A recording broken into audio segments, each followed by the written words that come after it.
Matthew orí kìíní ẹsẹ̀ kejìlá. Lẹ́yìn kó lọ sí Bábílónì ní Jekonia bí Saletieli. Ìgbà táwọn ọmọ Ísírẹ́lì dẹ́ṣẹ̀, Ọlọ́run gbé ọ̀tá dìde sí wọn. Ọ̀tá sì kó wọn lọ sí Bábílónì. Ó kó ọmọ, ó kó aya, ó kó wọn ní ẹrú.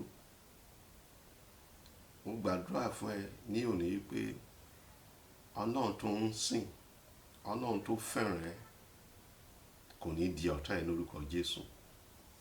Ẹ̀ṣẹ̀ tó máa dá, tó máa sọ Ọlọ́run di ọ̀tá ẹ, kí ẹ̀mí mọ́ kó yọ ẹ́ kúrò nínú ẹ̀ṣẹ̀ ẹ. Agbára àti borí ẹ̀ṣẹ̀, agbára àti ṣẹ́gun ẹ̀ṣẹ̀, agbára àti sá fún ẹ̀ṣẹ̀, kí ẹ̀mí mọ́ kó gbé wọ̀ ẹ́ ní òní. Ìgbà táwọn ọmọ Ísírẹ́lì tí wọ́n dẹ́ṣẹ̀, Ọlọ́run ó gba ọ̀tá wọn láyè láti kó wọn lọ. Ilẹ̀ ìlérí náà ẹ̀kan tí wọ́n gbádùn bẹ́ẹ̀, Ọlọ́run gba ọ̀tá wọn láyè láti kó wọn lọ sí ilẹ̀ ìnira. Mo gbàdúrà fún ẹ lónìí, gbogbo ẹ̀ṣẹ̀ tí o ti fi ọwọ́ sí tó fa ìkólọ ire nínú ayé ẹ, kí ẹ̀jẹ̀ Jésù kó dáríjì ẹ́, kí agbára náà kó dáríjì ẹ́. Ìwé mímọ́ sọ pé lẹ́yìn kó lọ sí Bábílónì.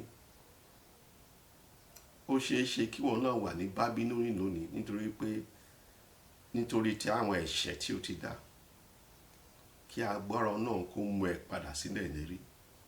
Gbogbo ohun tí èṣù ti kó lọ ní ayé ẹ, ní ayé ọmọ, ní ayé ẹ, kí ọ̀run kó gbà fún ẹ. Gbogbo ìkólọ ẹ nípa ti ẹ̀mí, gbogbo ìkólọ ẹ nípa ti ara, kí ọ̀run kó gbà fún ẹ lórúkọ Jésù.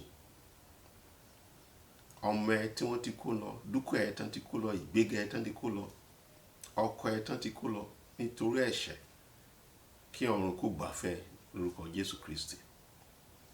Mo rí ẹ bẹnu ẹ̀jẹ̀ Jésù.